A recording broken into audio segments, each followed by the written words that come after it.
e vejamos. OAB relata, ministro, prejuízos irreparáveis às defesas. Eu peguei essa nota daqui porque achei ela bem factual. E essa Luísa Martins é uma das grandes porta-vozes do andar, né? O principal andar desse lindo prédio, desse lindo arranha-céu que comanda o Brasil. Pode pegar e ir lá na CNN. Você quer saber o que acontece lá de cima? Toda vez que tiver alguma coisa polêmica envolvendo Bolsonaro, decisões, né, sei lá, qualquer julgamento que vai ter, acompanha lá a Luísa Martins. Você vai ver que, rapaz, é tipo a Daniela Lima, né? Ela tá repondo a Daniela Lima agora na CNN. Aí quando ela coloca assim já na manchete, né, prejuízos irreparáveis, ela até vai explicar isso ao longo da matéria, você fala, né, eita, a OAB tá deixando aí no ar, na verdade, tá colocando um bloco a mais nesse prédio que muita gente já tá vendo ele todo construído e falando, olha, esse processo aí contra Bolsonaro está repleto de nulidades. Essa daqui seria mais uma. Enfim, o presidente da OAB, o Beto Simonetti, afirmou ao ministro que a condução do inquérito sobre o plano de golpe pode estar gerando prejuízos irreparáveis às defesas dos acusados. Ambos se reuniram nesta quinta. Simonetti vinha sendo pressionado pelos advogados para tomar providências diante das alegadas violações às prerrogativas profissionais por parte da Corte. A principal queixa é a falta de acesso integral aos autos. No ofício apresentado ao ministro, o presidente do Conselho Federal da OAB disse que a PF e a Procuradoria-Geral da República teriam obtido acesso à totalidade dos elementos da investigação, enquanto as defesas foram disponibilizadas apenas frações. Em outras palavras, aspas, né, o que está no documento. A defesa estaria impedida de visualizar todas as trocas de mensagens e os arquivos documentados, o que comprometeria sua capacidade de destacar trechos de interesse e, inclusive, de formular questionamentos a acusados e futuras testemunhas. Diz o trecho do documento que a OAB entregou. E aí, será que o pessoal agora vai ter acesso às conversas na íntegra? Os relatos dos advogados, prossegue Simonetti, tornariam a intervenção da OAB obrigatória para assegurar o pleno exercício de atividade profissional sob pena de comprometer a integridade do processo legal. Se o processo não está íntegro, ele caminha para nulidade, né? A tese de cerceamento de defesa foi levantada pelos advogados diversas vezes ao longo da investigação, inclusive no dia do julgamento. A alegação, entretanto, foi rejeitada pela primeira turma. A primeira turma, né, a avaliação dos ministros, foi de que todos os elementos utilizados para a acusação estavam disponíveis à defesa. Ou seja, tudo que a PGR teve acesso, a defesa também teve, tá? Mas a PGR teve acesso a tudo ou já o compilado ali da Polícia Federal? A defesa segue reclamando, quer o acesso, por exemplo, o advogado do Braga Neto, ele quer acesso ao telefone do Braga Neto. Não mensagens recortadas que às vezes podem estar fora de contexto. Ele quer o telefone, como todo. Não entendo a dificuldade disso, né? Na verdade, até entendo, mas isso é outra conversa. Ontem, Zanin, Flávio Dino, votaram com o ministro para condenar pipoqueiro e vendedor de picolé. Eu vi uma postagem mais ou menos nesses termos do Joaquim Teixeira, que é um perfil de humor, né? Que seria a tríplice coroa do golpismo. Picolé, pipoca e um batom. Mas se você juntar esses três, meu Deus do céu. Aí, né? Aí você fica pensando, semana passada não, essa semana, tá na sexta-feira ainda, né? Mas os dias atrás, 3, 4 dias atrás no máximo. Não, o judiciário aqui tá tentando distensionar o Brasil. Está tentando acalmar as coisas. Tá sim, tamo vendo. Quero ver como é que serão essas manifestações de domingo. Aí, gente, é complicado isso aqui, né? Se roubou, realmente tem que ser investigado. E eu acho que todo mundo vai concordar com isso. Mas você vê assim, o timing das coisas no Brasil, ele choca. A Sarita escreve, né? O Brasil é o país das coincidências. cidade governada por pai de Hugo Motta é alvo de ação da Polícia Federal, que é a cidade de Patos. Aí o Rafael Gloves colocou duas notícias, uma de 12h40 e a outra de 10 minutos depois. Polícia Federal faz nova operação para investigar indícios de desvio de emendas de Hugo Motta. Contrato abastecido com emenda do orçamento secreto apadrinhada por Hugo Motta superior a 6 milhões. Aí, 10 minutos depois, Motta pede para líderes não assinarem anistia e pele muda estratégia. Sabe assim, pode ter relação? Pode não ter, pode também não ter. Mas é aquela coisa, né? O Brasil, as coincidências que acontecem, o timing das coisas. Eu acho que o timing é importante, assim, você fica, nossa, cara. Mas vejam só, né? Enfim. Sobre essa questão de mudar a estratégia do PL, a gente comentou sobre isso nos últimos dias.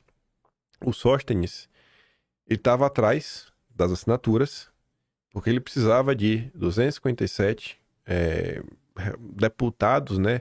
Assim, ele pode ir no varejo. O que é que o Sóstenes vai fazer? Ele agora vai no varejo. Ele vai buscar no varejo, deputado a deputado, 257 nomes que se comprometam com o pedido de urgência do PL da anistia. Tá ali, né? O líder do PL diz que o Hugo Motta está buscando sair da Salomônica para anistia. Para Sóstenes, presidente da Câmara, está dando uma no cravo, outra na ferradura. O parlamentar aposta em uma mudança de estratégia para fazer andar a anistia, a coleta de assinaturas individuais para o requerimento de urgência. Sóstenes sustenta que ela ainda já tem 165 das 257 rúbricas necessárias para o documento. O Sóstenes estava tentando fazer o que antes? A assinatura dos líderes, porque se o líder do partido assinar, o que significa? Você tem ali todos os votos da bancada, porque o líder assinou. O líder fala em nome da bancada. Então esse era o caminho inicial, conseguir o apoio dos líderes, levar e pedir, tá aqui, ó, tem uns 257 votos para pautar a urgência, paute o projeto.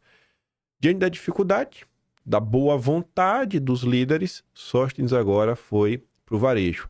Isso daqui é interessante, ir para o varejo. Por quê? Porque se ele consegue 257 nomes favoráveis à anistia, a gente disposta a assinar, poxa, é uma certeza que o projeto, uma vez entrando no plenário, aprova. Ainda mais se o Sóstenes conseguir, sei lá, 300 assinaturas. São basicamente 300 votos, né? O cara assinou isso aqui, possivelmente ele vai votar, né? Ele não ia botar o nome disso aqui para chegar na hora do plenário e votar contra.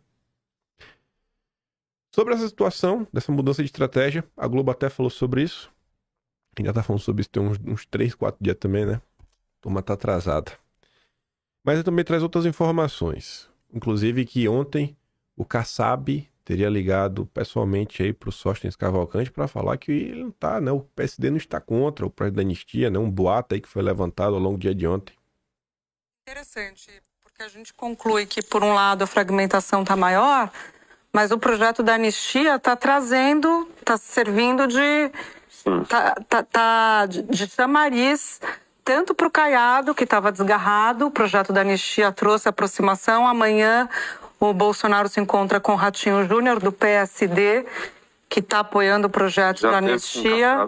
Kassab telefonou hoje de manhã, às 9h40 da manhã, para o líder do PL. 9h40 não, 6, não? 6h40, desculpa. Gente, Kassab acordou animado para dar apoio. O Sóstenes disse que costuma ficar até tarde, né, trabalhando e tal, então essa hora ele não atende o telefone, mas diz que ele abriu assim, de canto de olho, e viu o telefone aquele, sabe, quando a vibração, e era o Kassab, 6h40, já animadíssimo, Kassab já articulando. O Kassab, ele dorme articulando. Quando ele acorda, ele já fechou 3 acordos. Aí, Natuzaneri, o Kassab falou para ele, tô te ligando porque tem um boato aí de que o PSD tá contra o projeto da anistia e você tem autorização para dizer que eu tô te ligando e tô dizendo que o PSD está favorável ao projeto da anistia. A gente só não assinou o líder porque o Hugo Motta pediu, depois da viagem para o Japão com o presidente Lula, para segurar os líderes não assinarem. E aí, então assinou o PL, assinou o Novo, os do Centrão ficaram meio assim com o pedido do Hugo Motta, acabaram não assinando. Então, diante disso, o que o Sóstenes fez? Apuração minha e da nossa Lígia também. Sim, sim. O Sóstenes resolveu que não vai mais pedir pelo regimento, se ele tiver o o número de líderes que representam mais de 252... 57, óbvio.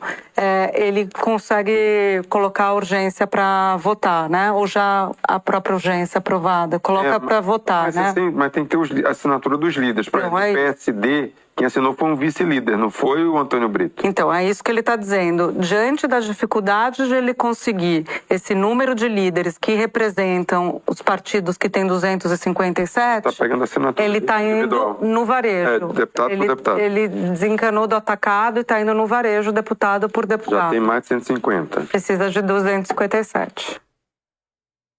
Aí, né? Importante, gente. Esse tipo de discussão é muito importante. É realmente entender como é que a coisa se dá, né, cara? Como é que apresenta um requerimento de urgência? Quando é que pode colocar? Por que precisa ter 257? Porque 257 é um número absoluto. Tem 2 caminhos. Você pode ir no varejo, você pode ir, né, via os líderes direto. Isso aqui é coisa que a gente tinha que estar na cabeça, né? A maior parte das pessoas. Mas tenta aí discutir sobre isso. Tem gente que se nega a entender esse processo. Sabe? Assim, parece que o pessoal quer emburrecer as pessoas. Aí pra falar sobre isso, né? Não tem como não falar, porque isso me incomoda demais. Não incomoda só a mim, né? Incomodou aqui o Eric também. O senador Eduardo Girão coloca ali na postagem, falando, né? Exatamente essa questão. Mota pediu a líderes que não assinassem urgência. Aí o Girão vem naquela... Falta de aviso não foi. Aí, falar agora é pra rua, tudo mais, né? O Moto fez isso, fez aquilo outro.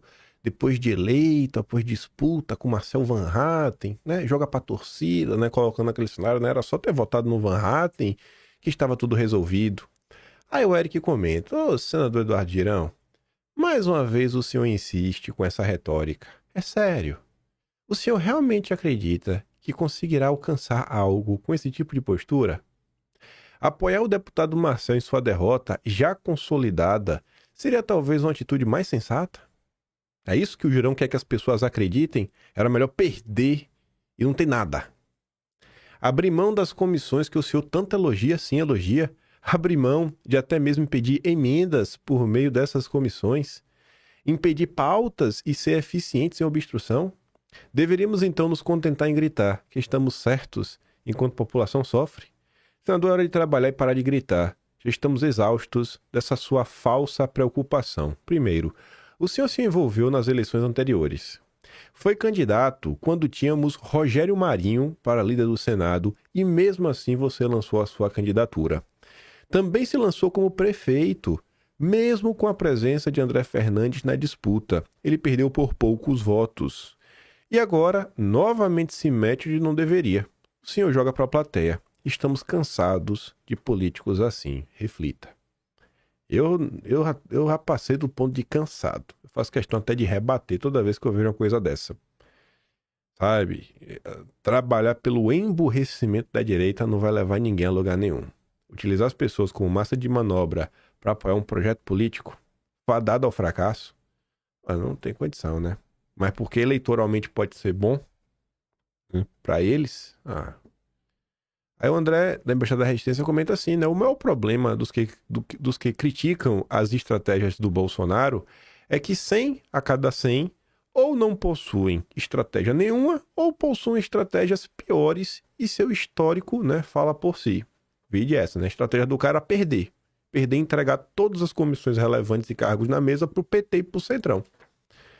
Revejam o histórico, né, historial de sugestões e de ações de cada um e os respectivos resultados. Obrigado. Uma postagemzinha rápida que acho que inclui, né? Explica talvez um pouco de tudo que tá acontecendo. O Tetsuki postou isso daqui, rapaz. É uma linda interação entre superdireitosos. Aí o cara ali chamado Geórgio Chucro, né? Primeiro, o Metrópolis compartilha. Zema confirma a presença em ato de Bolsonaro pela anistia. É o Zema que andou sumido, agora quer ser candidato. Até jingle gospel feito de inteligência artificial o Zema tá fazendo. O que uma eleição não faz com a pessoa, né? O Zema passou todo esse tempo em berço esplêndido, mas agora que tem interesse eleitoral se move.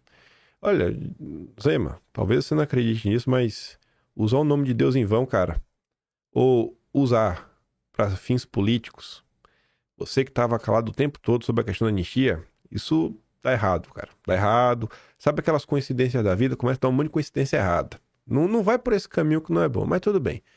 Aí, diante dessa notícia, né, que o Zema vai, acho que o bom tem que ir mesmo. Deveria ter ido, sem nem ninguém convidar. Aí vem ali, o George Chucro, PQP. Perdeu meu voto, vai pra M. Agora é nulo em 2026. Aí o João Pedro responde assim, ó. Cara, eu sei que incomoda muito ver bons políticos como Zema e Tarcísio mais próximos do Bolsonaro. Porém, entendo que precisamos fazer esse esforço para conquistar o eleitorado dele, né? Aí depois você descola do Bozo sem perder o apoio dos apoiadores do Bozo. Caso contrário, Lula destrói em 2026. O Bolsonaro teve mais de 50 milhões de votos. O Bozo. Ah, o Bozo. O Bozo. Aí você olha ali, né, a biografia do Jorge Chucro. Lava-jatista. A primeira coisa que ele disse. Torcedor do Santos. Conservador com foco em liberdade econômica e livre mercado. É um liberal. É um liberal lava-jatista. De conservador não tem nada. Conservar só o dinheiro dele. Só. Aí é tudo que destaca, né? Precisamos fazer esse esforço para conquistar o eleitorado dele, do Bolsonaro. Então, quando os bolsonaristas se revoltam por serem usados, são chamados de gados e extremistas, né? É isso, gente. Apanhe sem reclamar. Seja motivo de chacota sem reclamar. Aí, na mesma pegada aí do Zema, que resolveu dar o ar da graça, né? Porque tá buscando aí, né, algum cargo em 2026.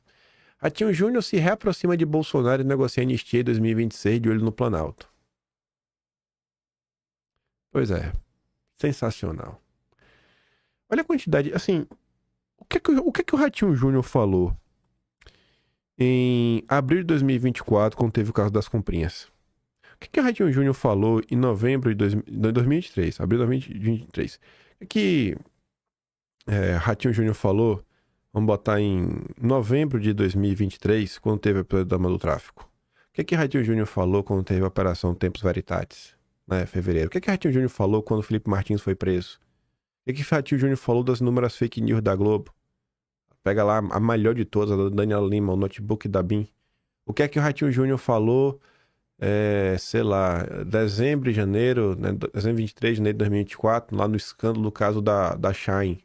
Desculpa, Shine não. Da Choquei.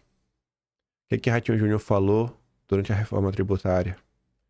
O que Ratinho Júnior falou, né, em diversas coisas que aconteceram, perante aí aquelas matérias do Cid, até aquela matéria da Veja que fez o Cid voltar a dar depoimentos. O que Ratinho Júnior falou sobre o caso de Bolsonaro e da baleia? Cara, é incrível, sabe, como as coisas acontecem no Brasil. E você não pode destacar nada disso. Os políticos no Brasil, eles não se posicionam em nada porque eles querem ficar de boa, porque eles são acima do bem e do mal, eles não são radicais como o Bolsonaro, mas aí chega 2026, chega a eleição, não, Bolsonaro, vamos aqui falar de anistia, Bolsonaro, vamos falar, mas beleza. E eu acho que Bolsonaro tá certo mesmo, tem que ir, vai fazer o quê, né? Querendo ou não, o cara tem voto, tem máquina, tem poder. Foi governador por 8 anos no Paraná. Se for candidato ao Senado, a tendência dele levar é grande. Possivelmente vai conseguir. Tem tudo para emplacar o seu sucessor. Então realmente tem que ir lá. E Bolsonaro vai falar de anistia também em 2026. Inclusive das questões locais. Quem que vai ser, né? Governador. Talvez o vice. Senado. Quem que vai ser os nomes que vai emplacar. Bolsonaro falou que um dos nomes é o Felipe Barros. Então se o Ratinho não for para presidente, for para Senado... Ratinho Júnior e Felipe Barros, essa dobradinha, beleza, tá lá. Lá vai Bolsonaro tentar fazer algum tipo de acordo para realmente a direita ter algum tipo de lucro. A direita ganhar alguma coisa, né? Que o Ratinho Júnior é muito popular. Mas o que me incomoda é ver essa turma que deita em berço esplêndido diante de todas as confusões que acontecem todos os dias, até as coisas que você pode usar para criticar o governo Lula. Cadê aquele episódio do Tachad, que o Haddad, todo mundo falava do Haddad, cadê o Ratinho Júnior, cadê o Zema, cadê todo... Nada! É revoltante. Mas é o que temos, né? É isso que eu digo. 2026 será impossível. É impossível. Eu duvido. Eu aposto dinheiro contra. A direita não terá maioria na Câmara. De jeito nenhum. Na Câmara. No Senado, eu acho que tem como ser direita. E quando eu digo isso pra vocês, eu falo que é direita. Cadê direita? É direita. Sem direita. Ratinho Júnior, né? Ciro Nogueira. Cadê direita? Mas pelo menos não é petista. Esse é o Brasil por hora. Mais do que nunca, a turma da direita aí, né? Pelo menos o pessoal que se diz de direita, ia trabalhando, velho, pra pensar uma coisa um pouco mais coesa, mais organizada. Ter realmente um plano, diretrizes um pouco mais claras, porque aí fica até difícil pra galera bancar o isentão. E até fortalece o discurso, né? Cria caixas de ressonância, todo mundo batendo na mesma tecla. Já que a gente falou de eleição, a gente fala de novo lá no final. A gente fecha o vídeo hoje falando de eleição também. Eu acho que vai dar tempo, né? Só mostrar isso aqui que é impagável. Daniela Lima começa falando sério. E aí, assim, ela segue falando sério sobre coisas absurdas. Pra negar que Lula é o Biden brasileiro. Lula não é o Biden. Lula é um menino novo. Tá se recuperando mais rápido que um bebê. Escuta isso aqui. Luiz Inácio Lula da Silva ontem, esse bastidor a gente trouxe em primeira mão para vocês aqui, depois todo mundo teve de ir lá acompanhar, porque Lula desceu, marchou do Palácio do Planalto até a residência oficial do presidente do Senado, Davi Alcolumbre, para fazer o primeiro encontro dele com Gleisi Hoffmann ao lado, a sua ministra das Relações Institucionais, com os principais integrantes da base aliada do Senado. São os líderes da base aliada do Senado. Já já a gente vai colocar uma foto aqui para você ver quem é que estava lá e por quê.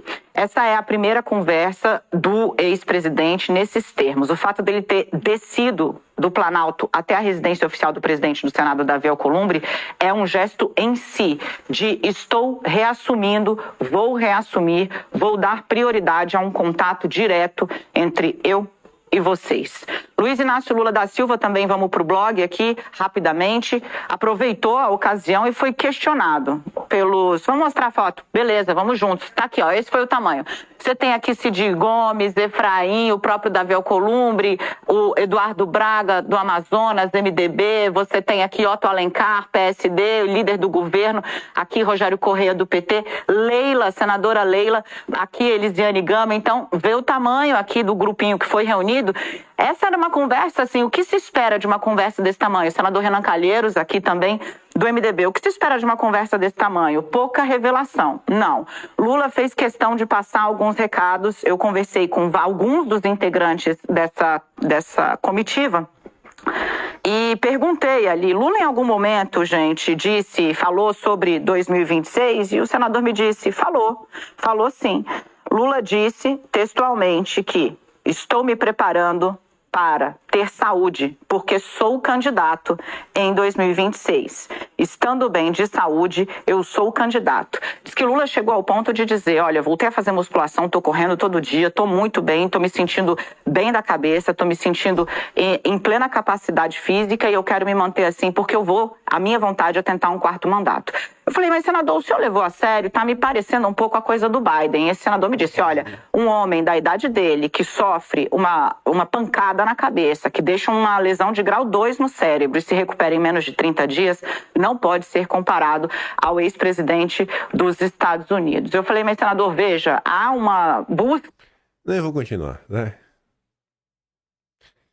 Não é o Biden, é uma máquina. É uma máquina. Grau 2 na cabeça, 30 dias tá novo. Não é o Biden. Ele fez questão de falar que tá tendo a saúde, tá malhando, tá correndo. Ela começa, não, o Lula fez um ato, ele foi marchando. Oh meu Deus do céu, o homem é uma máquina.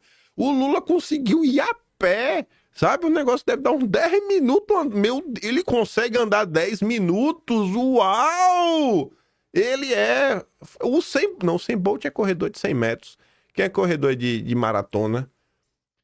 Lula é o São Silvestre. Eu não sei o nome de ninguém, mas São Silvestre todo mundo conhece. Lula já tá apto a correr a São Silvestre. Ele foi marchando até a causa do Alcolumbre. Assim, vai falando uns absurdos num tom de seriedade, como se fosse alguma coisa importante. É pura propaganda. Isso aqui é propaganda antecipada. E eu não sei nem se pode uma coisa dessa, né? Se bem que é a Globo. A Globo a gente espera qualquer porcaria. momento que o coração aquece no dia de ontem. O homem é jogador. Esse aqui é... Eu fico me perguntando daqui a 10 anos, 20 anos, quando a gente olhar pra trás, pra história do Brasil, como é que a gente vai lembrar desse cara? Porque ele tá destruindo o Lula. E ele é tão brabo. Ele destrói o Lula. Tudo de forma fria e calculista. E ainda fala, né, que a culpa é de todos os ministros. Não é só mas de todo mundo. Todo mundo tá culpado. E ainda coloca a culpa nos outros também. A culpa é de todo mundo menos dele. A culpa é de todo mundo menos do Sidônio. Aí tá ali, né? Sidônio tenta se descolar de desgaste e Lula se diz no rumo certo, apesar de crise de popularidade. A culpa não é minha não, irmão. Eu tô aqui porque deve é. Tu é brabo, Sidônio. Tu é brabo demais. Sério, queria ser cara de pau igual a tu, ver um dia na vida. Mas vamos lá. Vamos pro assunto que interessa. Nós gastamos metade do vídeo falando nossa linda democracia. Gente, tivemos aí nos últimos dias o tarifaço do Trump. Não vou entrar nos pormenores, falar de tudo, focar aqui só na questão de Brasil. O restante a gente vai dar uma pincelada numa ou outra coisa aí ao redor do mundo. Mas o Trump falou, ó, se você está me tarifando, eu também vou te tarifar. E aí tá aquele chororô. Os liberais estão puxando o cabelo, toda a imprensa brasileira está reclamando que é um absurdo, que o Trump está destruindo a velha ordem das democracias liberais, do livre mercado, da sociedade de regras, que o Trump é isso. Aí eu acho estranho, né? Eu aprendi na vida que se a Globo tá de um lado, eu tenho que estar do outro. E aí você pega os editoriais e os textos opinativos. Globo, Folha, Estadão. Quem mais botou no seu opinativo nos últimos dias? Eu não vi nenhuma na Veja. O UOL teve também umas matérias opinativas. Deixa eu ver. Teve mais um jornalista em um jornal. Acho que foram esses 4, assim, né? Que são os principais. Todos contra Trump. Se toda essa turma tá contra Trump, eu acho que tem uma tendência grande do Trump tá certo, né? Porque não tem como eu estar do lado da Globo. Enfim, eu peguei a matéria da Globo porque dá destaque ali a fala do Trump, né? Que diz que hoje é o dia da libertação. Foi lá dia 2, né, que ele aplicou a tarifa.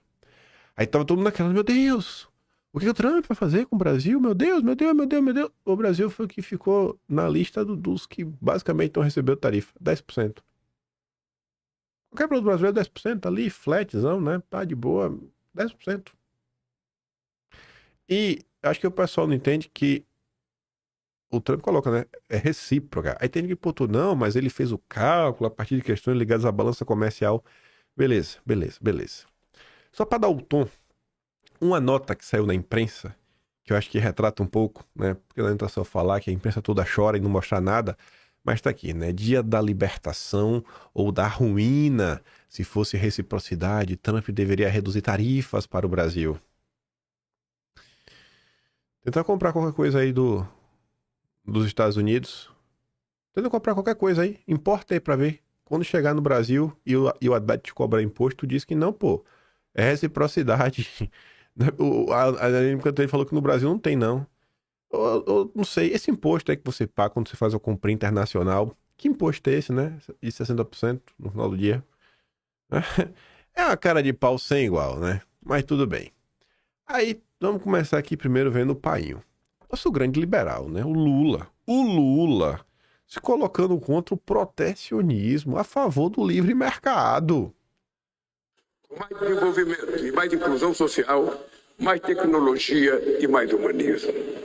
Um país menos desigual e mais justo, que investe em saúde, educação e demais serviços públicos de qualidade, que não tolera ameaça à democracia, que não abre mão da sua soberania, que não bate continência para nenhuma outra bandeira que não seja a bandeira verde e amarela.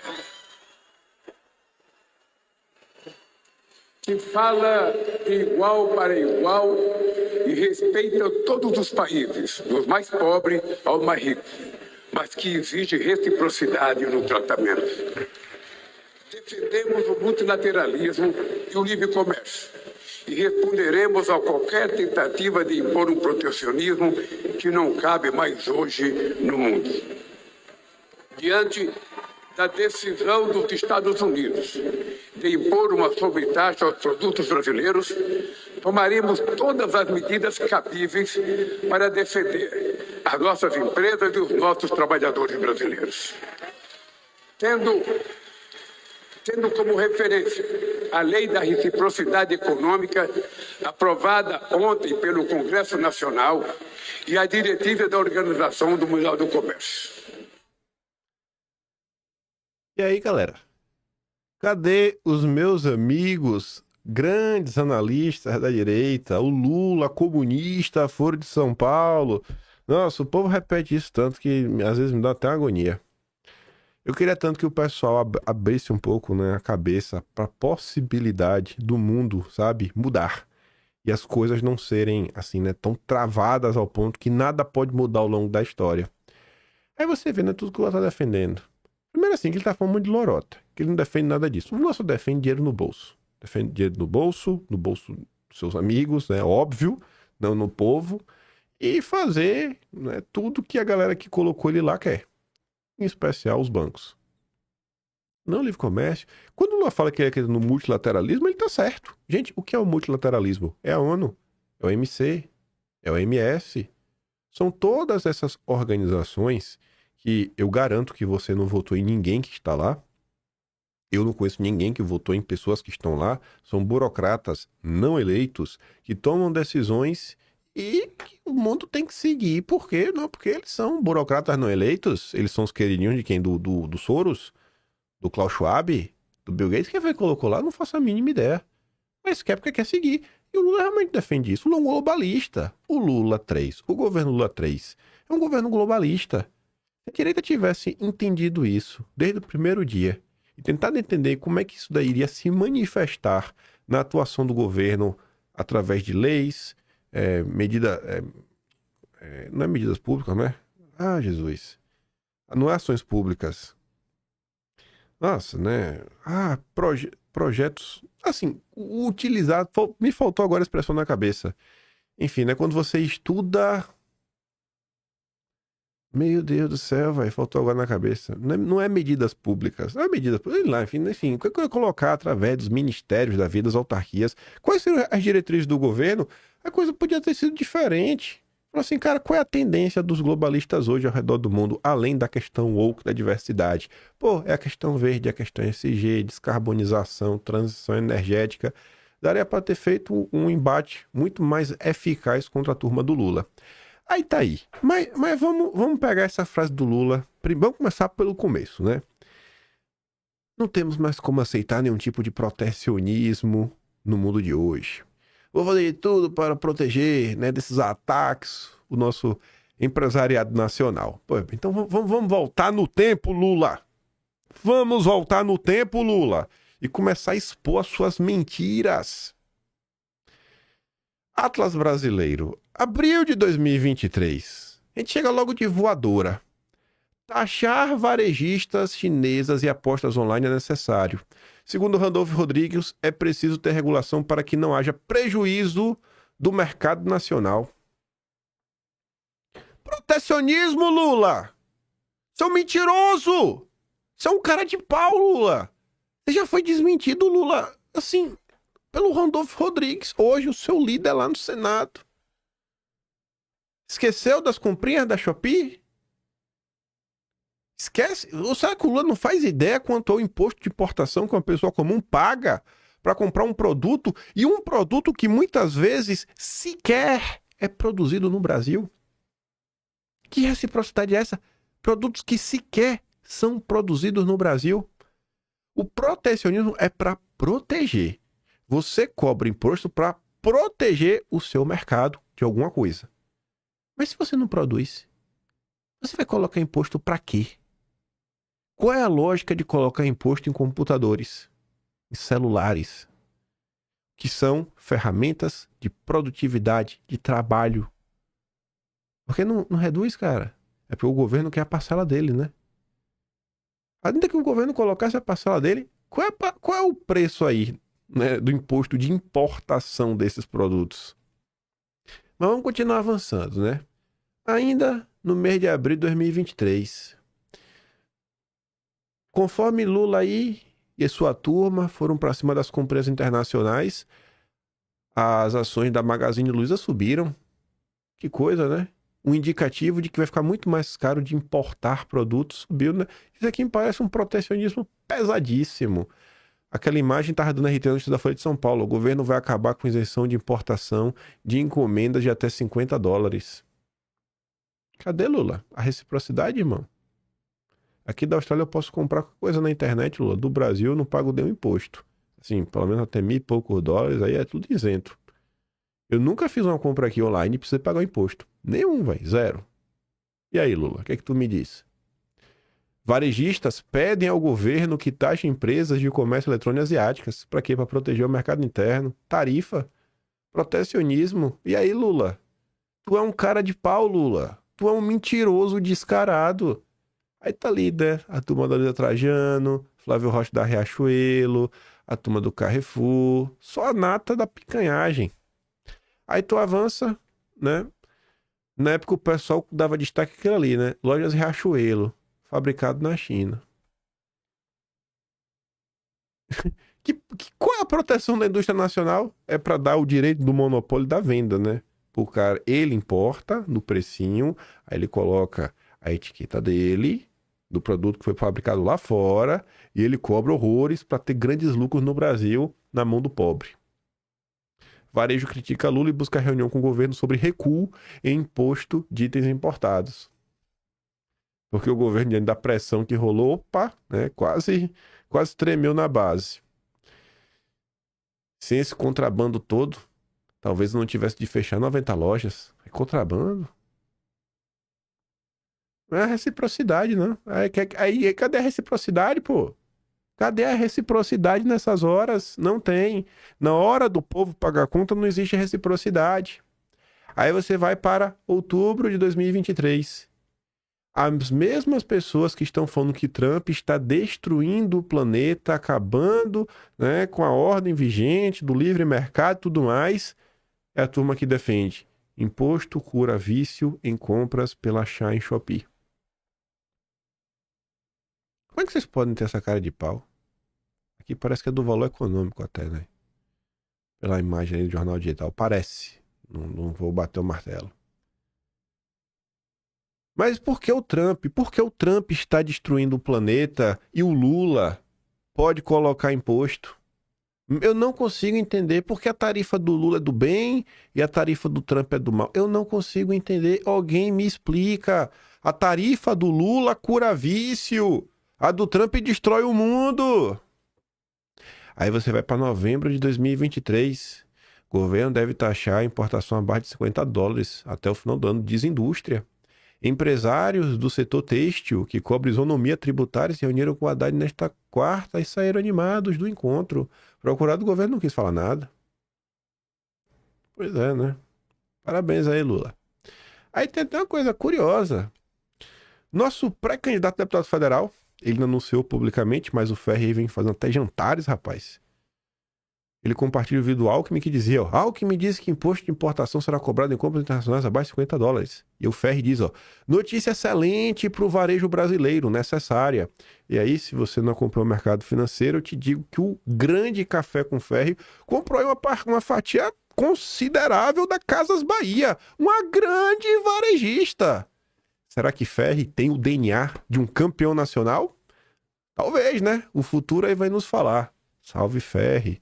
Aí eu falava, né? Os liberais comemoravam a medida. Mas afinal, né? Impostos não, até o ponto em que seja do seu interesse. Envelheceu bem esse tweet, viu, Ferri? Envelheceu bem demais. Aí tu vai para maio de 2024. CEO da Pets defende regulação de compras no exterior. Olha o nome bonito, né? Não é tarifa, é regulação. Porque você tem que botar uns tributos, tem que regular o que entra, que aí você não sabe, às vezes, nem a qualidade do produto que entra, aí pode fazer mal, etc, tudo mais. Gente, é uma cara de pau sem igual tudo que tá acontecendo. Pois bem, mas vamos lá. Tem um livro que eu sempre falo pra vocês, que é um livro desse tamanho aqui, ó. Rapaz, não tem... Deixa eu ver aqui, ó, pra falar quantas páginas tem no total. 142. E a última aqui já tá basicamente... referência, né? Que a última página é de referência. 142. Deixa eu ver a página 1, o que é que ele considera. E já começa na página 5. Isso com a apresentação. O grosso do livro mesmo começa na página 31, que é o relatório em si, que é isso daí, né? Essa é a página 31. Aqui, ó. Página 31. Eu bati até a foto. O que está acontecendo no presente momento, eu acho bem curioso. Até para mostrar para as pessoas, que às vezes fica difícil de entender, que você não tem a obrigação de escolher na vida entre apenas dois caminhos. Que o mundo não é dividido entre comunistas e liberais. Que às vezes tem outras coisas acontecendo e algumas medidas podem ter, né? Como é que a gente pode dizer? Algumas coisas por trás dela que fazem sentido. Vejam só. O Alexander Hamilton é um dos pais fundadores, um dos principais pais fundadores, lá no braço direito do George Washington, lá nos Estados Unidos. George Washington, né? Depois eu falo o nome errado, acho que é. Mas enfim, 5 de dezembro de 1791. Acho que Marx nem existia aqui, né? Acho que nem tinha nascido, se duvidar. Não lembro quando é que o Marx nasceu, mas o Capital não existia. Vamos ver, né? Na época, então, ele não seria comunista. Vamos ver se o que ele está falando aqui, sabe, tem alguma similaridade no que Trump está fazendo no momento. Até porque, antes do Trump vencer, a própria Foreign Affairs tinha feito aí uma aposta que era hora de trazer de volta o consenso hamiltoniano. Gente, o relatório do Hamilton começa aqui, ó. Esse é o primeiro parágrafo. Eu quero ver apenas os 2 primeiros parágrafos. Eu não vou pegar, eu não pensei um pedacinho. É óbvio que eu acabei pensando um pedaço do texto. Você começa a ler. Esses são os 2 primeiros parágrafos. Vamos ver os 2 primeiros parágrafos e o que está acontecendo agora no mundo em relação aos Estados Unidos. Ao presidente da Câmara dos Deputados. O secretário da Fazenda, no cumprimento do mandato de 15 de janeiro de 1790 desta Câmara dos Deputados, tem dedicado a sua atenção, tão prontamente quanto o tem permitido, às suas demais obrigações, ao assunto das manufaturas. Aí eu vou ler lá embaixo, né? O termo manufatura é aqui empregado em sua acepção da época, com um significado atualmente atribuído à palavra indústria. Esta última significava, então, qualquer atividade produtiva. Então, manufatura, naquela época, é o que a gente vê com indústria hoje. Enfim, o assunto das indústrias, particularmente aos meios para fomentar as que tendam a tornar os Estados Unidos independentes de outras nações em seu abastecimento militar e de bens essenciais.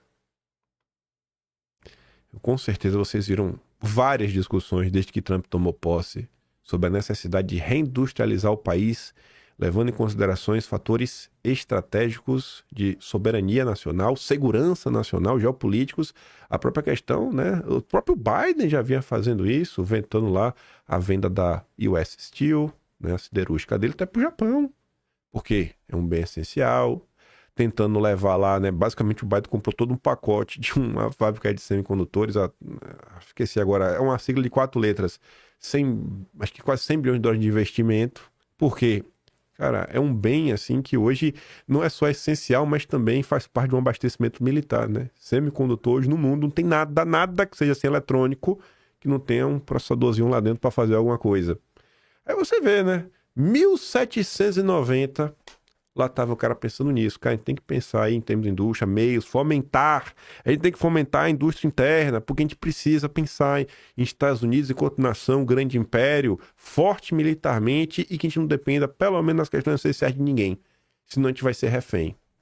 Assim, respeitosamente, apresento o seguinte relatório.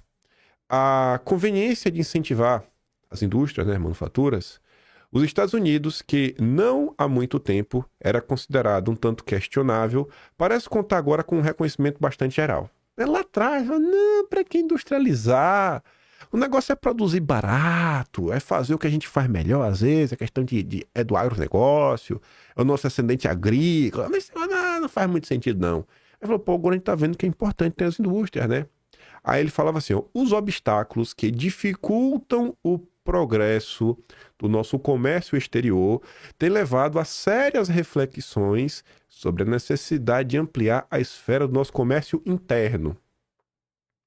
As regras restritivas que nos mercados estrangeiros limitam a venda dos crescentes excedentes de nossos produtos agrícolas dão lugar ao franco desejo de ampliar a demanda interna destes excedentes. Olha, os Estados Unidos viviam na situação que o mundo estava lá, né, colocando lá uns impostos neles, né, umas tarifas nele, dificuldades, que ele não estava conseguindo vender o excedente. Aí veio o Trump lá da época, né, falou, vamos fazer com a reciprocidade então, né? Na época não foi relativamente isso. Mas o cara tá falando, a gente tem que procurar aqui alguma solução. A gente também tem que pensar no mercado interno. Vamos fomentar o mercado interno. E diversas das coisas que o Trump vem fazendo é exatamente para isso. Criar empregos nos Estados Unidos, em solo americano, trazer as empresas de volta, porque a economia não é só o valor final do PIB. Eu acho que tem que ter uma certa distribuição, acho que a população tem que viver bem. Trump comunista, né? Fala aí, Trump comunista! E o completo êxito experimentado pela empresa manufatureira em certos setores importantes, associado aos sinais promissores demonstrados por esforços menos maduros em outros setores, justificam a esperança de que os obstáculos ao crescimento deste tipo de indústria sejam menos formidáveis do que se temia e de que, em seu crescimento posterior, quando a indústria crescer, em seu crescimento posterior, se possa encontrar sem dificuldade uma plena compensação por qualquer desvantagem que apresente na atualidade ou que possa vir a apresentar, assim como o aumento dos recursos favoráveis à independência e à segurança nacionais. Então, assim, no presente momento, pode ter aí um surto, talvez até levar a uma recessão no primeiro momento, mas o ganho posterior disso, no médio e no longo prazo, reindustrializar o país, cara, não falta. Não faltam motivos aí para você explicar. E as vantagens de ter tomado esse tipo de coisa.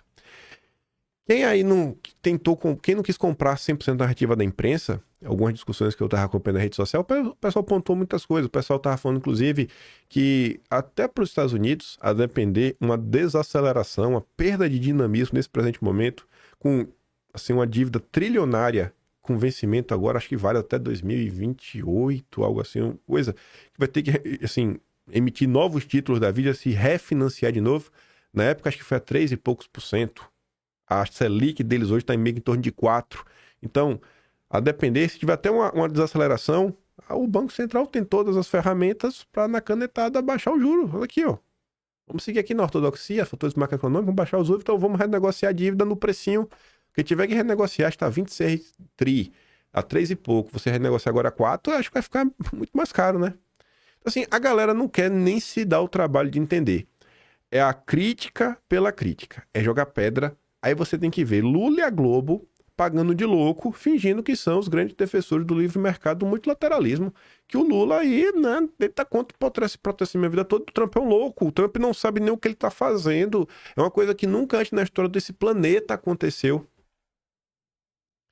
Eu vi outra análise e o cara tava comentando que o fato dos Estados Unidos ter uma moeda forte, como a questão do dólar, acaba até por afugentar que as empresas se instalem lá, porque se o dólar ele é caro e a mão de obra lá não é uma mão de obra barata, quando você tem um processo globalizado ao redor do planeta como um todo, você normalmente vai correr para onde você tem mão de obra barata.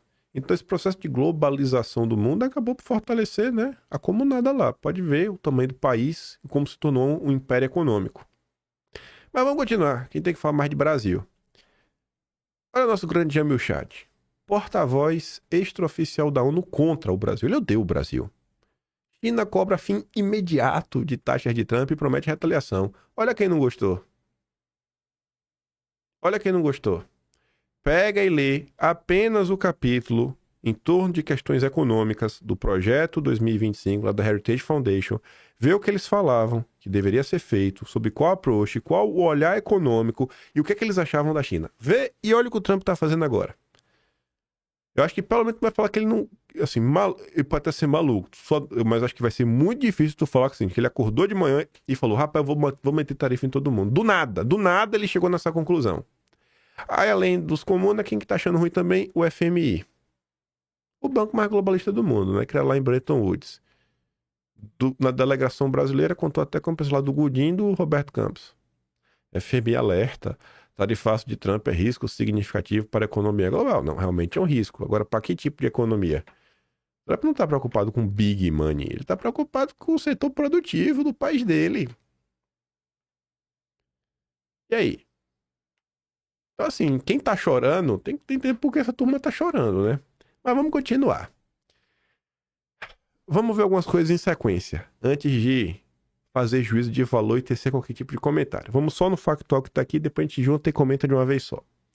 Sou brasileiro antes de ser trumpista, diz líder do PL sobre o projeto da reciprocidade. Eu recebi parte de nossa bancada que é ligada ao agro, né, que é o Sóstenes Cavalcante. Recebeu quem? Pedro Lupion e Tereza Cristina. E aí falou que seria um grande desgaste se o PL fosse contra, porque a nossa base é o agro. O mesmo agro que você pode aplicar o que eu falei lá atrás pro Ratinho Júnior. Cadê esse agro na Tempo Veritatis? Né? Caso do Felipe Martins. Todos esses casos polêmicos da história do Brasil, compra das comprinhas da China. O líder do PL admitiu que foi uma decisão difícil para Bolsonaro e relatou que ele não deu o aval de coração aberto. Sóstenes ainda disse que, pessoalmente, Bolsonaro segue contra a proposta. Pessoalmente, ainda está contra. E Bolsonaro se posicionou contra isso. Mas depois falou, Bolsonaro, não fique contra. E ele falou, cara, beleza aí, né? Você acha que não tem que obstruir? Vai lá. Então não obstrui, não. Calma que eu já comento. Tô nervoso já, porque eu sei o que vai aparecer na sequência. Gostaria de fazer considerações importantes sobre o projeto de lei da senadora Tereza Cristina.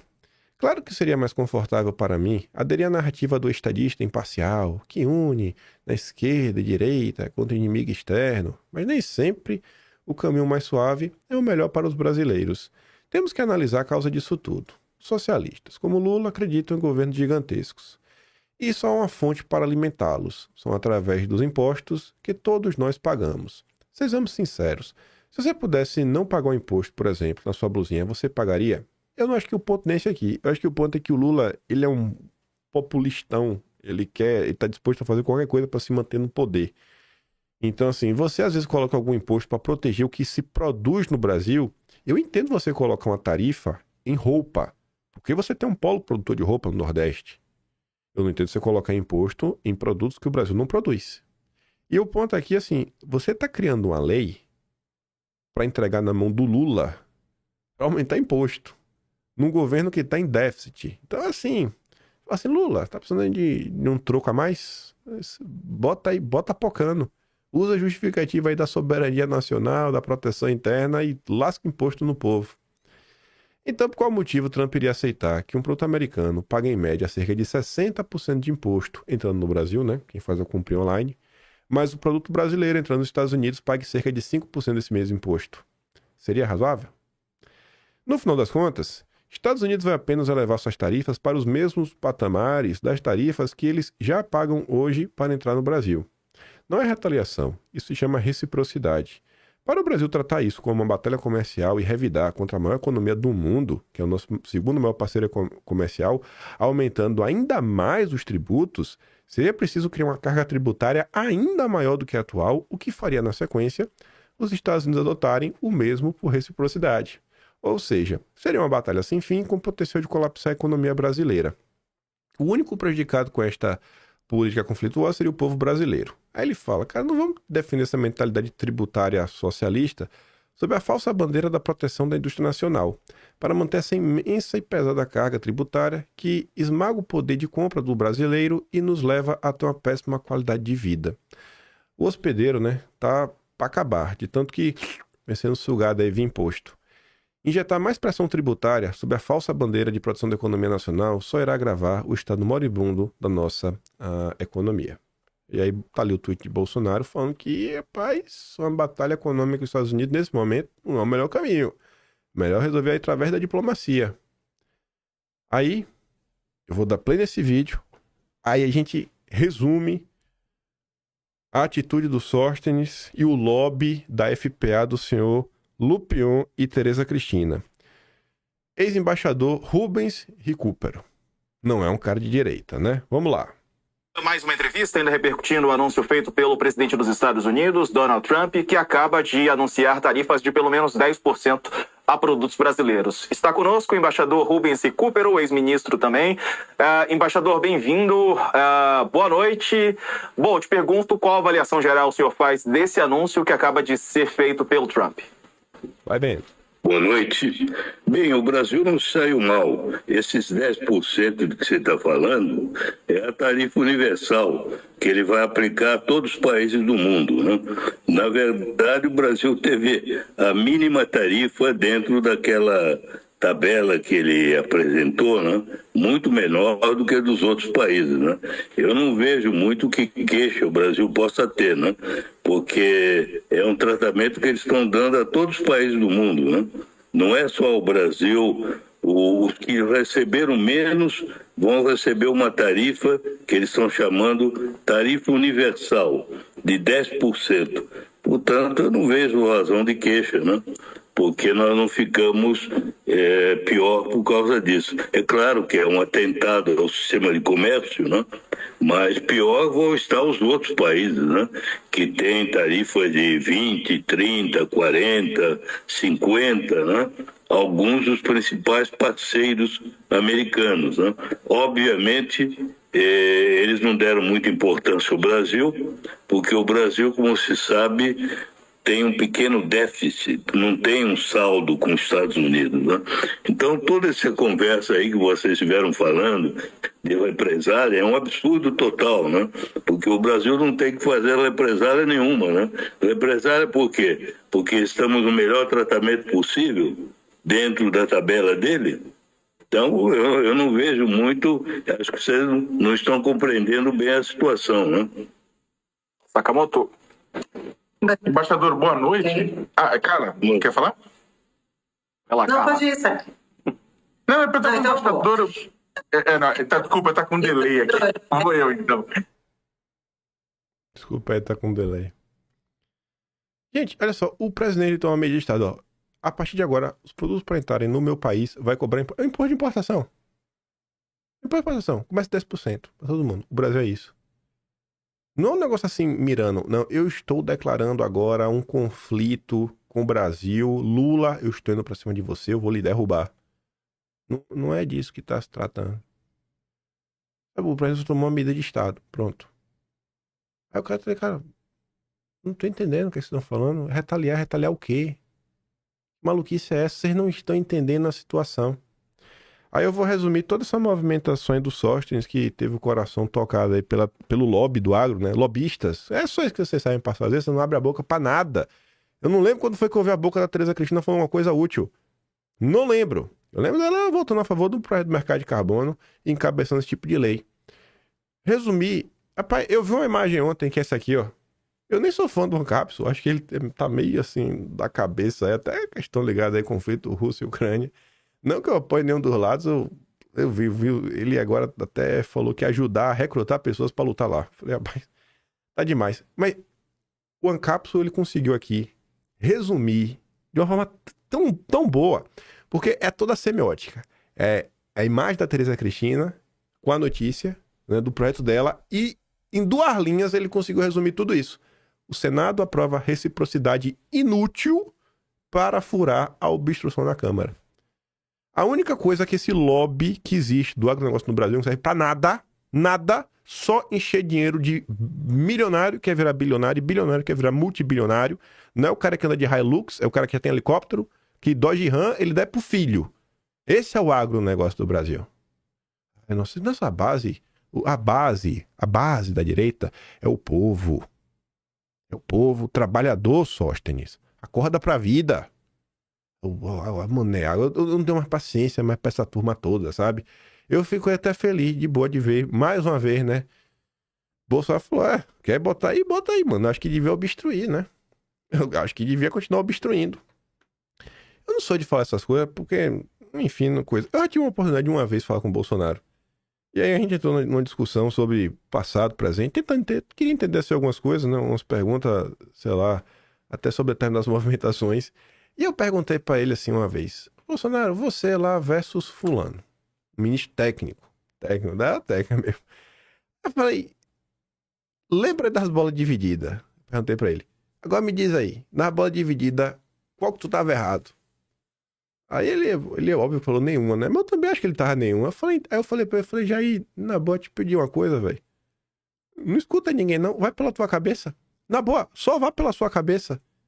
Só vá, nem perde teu tempo escutando a galera. Vá, o que você acha que esse é o caminho? Aí, então que se lasque aí todo mundo. Se lasque todo mundo aí. E acabou. Vida que segue. Não dá, gente. Não dá, velho. Ninguém tá, parece que não tem ninguém interessado em resolver nada no final do dia. Parece que no final do dia não tem ninguém interessado em resolver nada. Assim, aí, pô. Nós vamos botar o negócio aqui, nada a ver. O agro ficou com medo de sofrer. Oh, meu Deus, não resolveu nada. Não resolveu nada. Inútil a lei. Você colocou aí nas mãos do Lula uma ferramenta que o PT é mestre nisso. Se a lei tiver amarradinha, já vai alguém judicializar, leva lá para o Supremo, entra lá com, sei lá, uma DPF da vida para questionar se a lei é daquele jeito mesmo, se não pode ter outra interpretação, coisa, pergunta pro TCU. Daqui a pouco o Lula tem uma nova ferramenta para colocar mais tributo no povo brasileiro. E aí a obstrução que tava, a obstrução já foi furada. Pelo grande agronegócio. Realmente é o agronegócio. Agronegócio.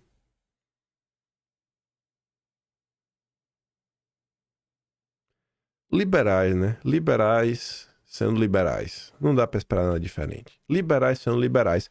Aí, ó, eu quero saber, cadê a turma da reciprocidade? A turma que está preocupada com Trump pra resolver o caso desse cara aqui, ó. Porque eu acho que o caso dele é o caso de várias pessoas.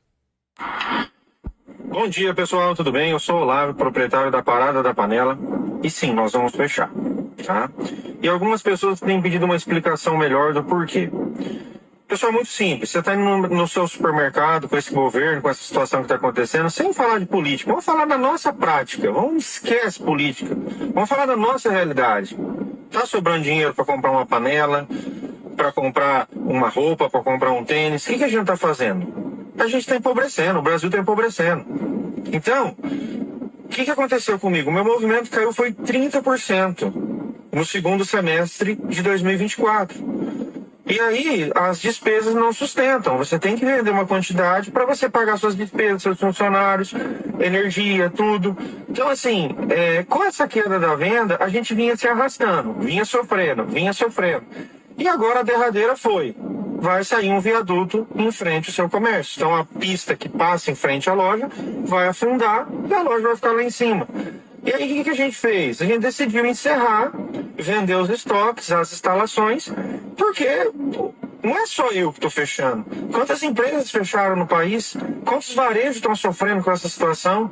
E por quê? Porque o brasileiro só está dando conta de comer, gente. E olha lá, muitos ainda não.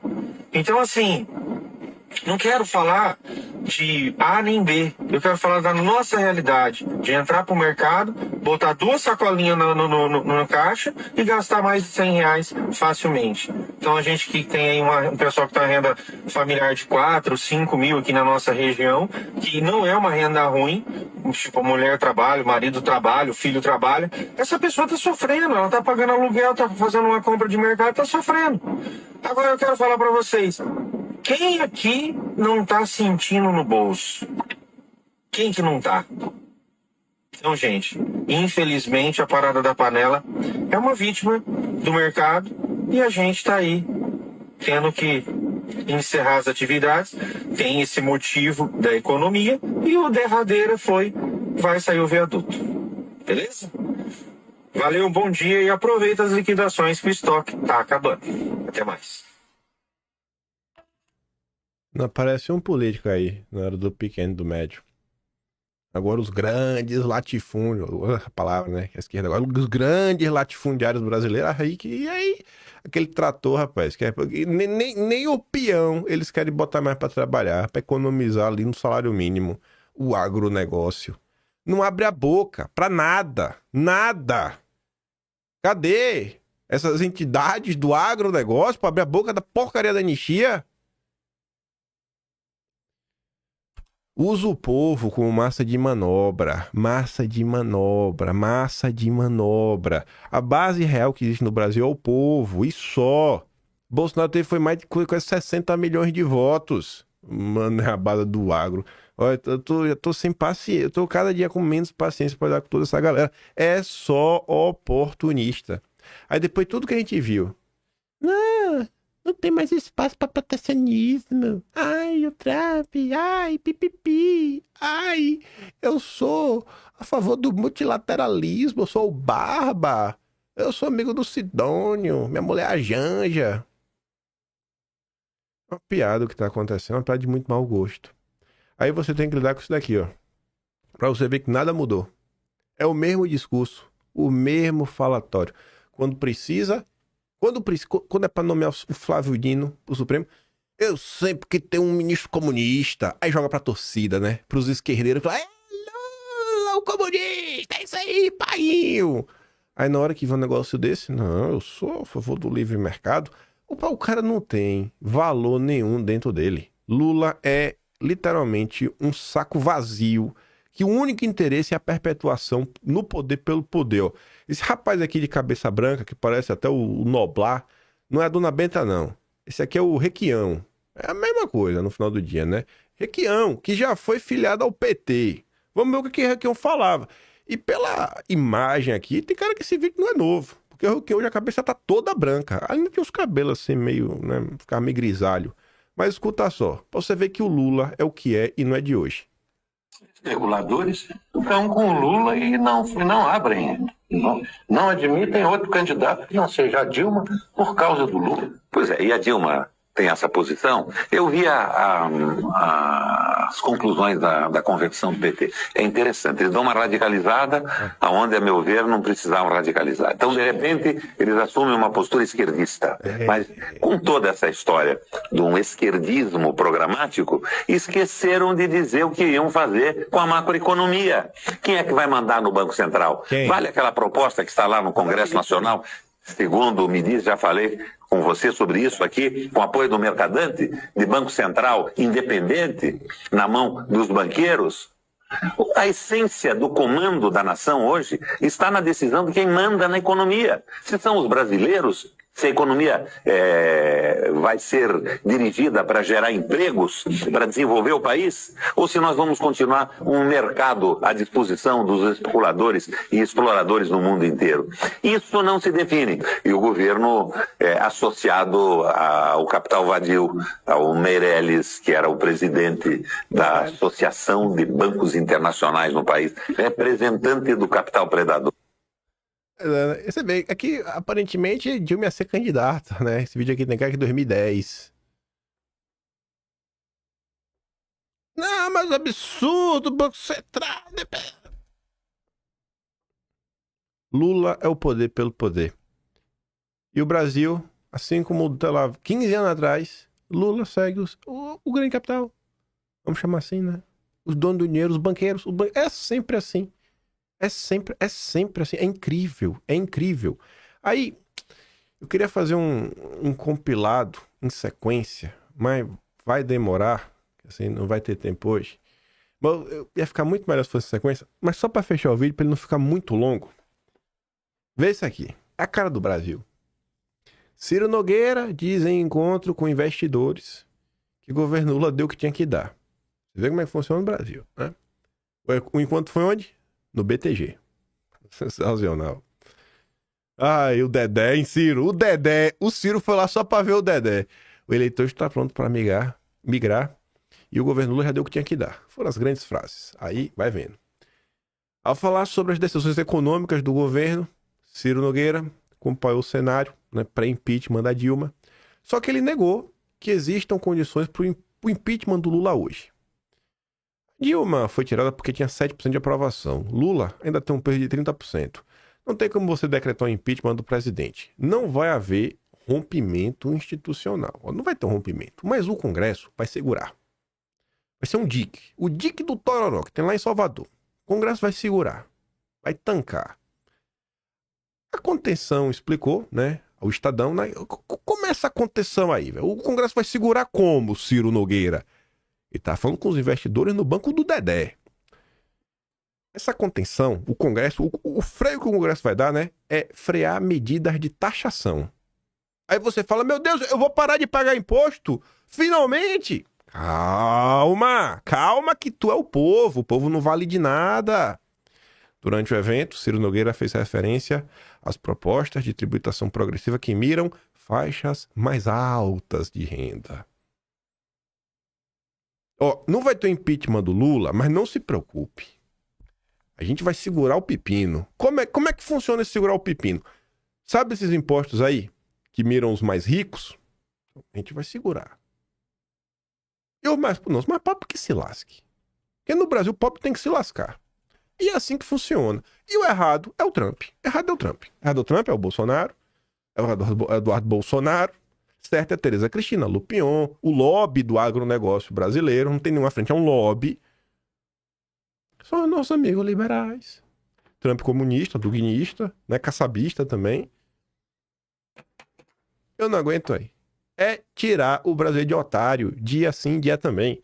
Dia sim, dia também. É um teatro. Tudo, assim, é um teatro. É um negócio assim que é emotivo, é emocional. Não tem informação, não tem conteúdo. É só pra mexer com o coração das pessoas, pra tomar um lado. Aí Trump isso, está destruindo o mundo, precisamos agora um presidente mais moderado. E até pra ajudar a colocar a culpa do fracasso internacional em alguém. A Europa tá quebrada. A Europa quebrou por quê? Não, por causa do Trump. Não foi por causa das decisões que tomaram ao longo aí de 3, 4, 5, 100 anos. Não, é porque o Trump colocou tarifa. Vai ser esse papinho. O establishment internacional, né, o chamado globalismo, eles têm que se reorganizar, achar alguma forma, achar um culpado para colocar a culpa do fracasso deles e pode anotar todos esses países europeus. Todos, o Macron já falou, não, a Europa tem que deixar de investir nos Estados Unidos. Vai sim, isso vai acontecer, Macron. Você mandou, a gente sabe aí que todo mundo respeita muito. Vão utilizar esse fato para fazer narrativa. E no final do dia a gente fica nessa discussão e vai. Eu prefiro, na minha opinião, né? Eu entendo que tem que conversar, eu acho que o Bolsonaro tá mais do que certo lá ver o Ratinho Júnior.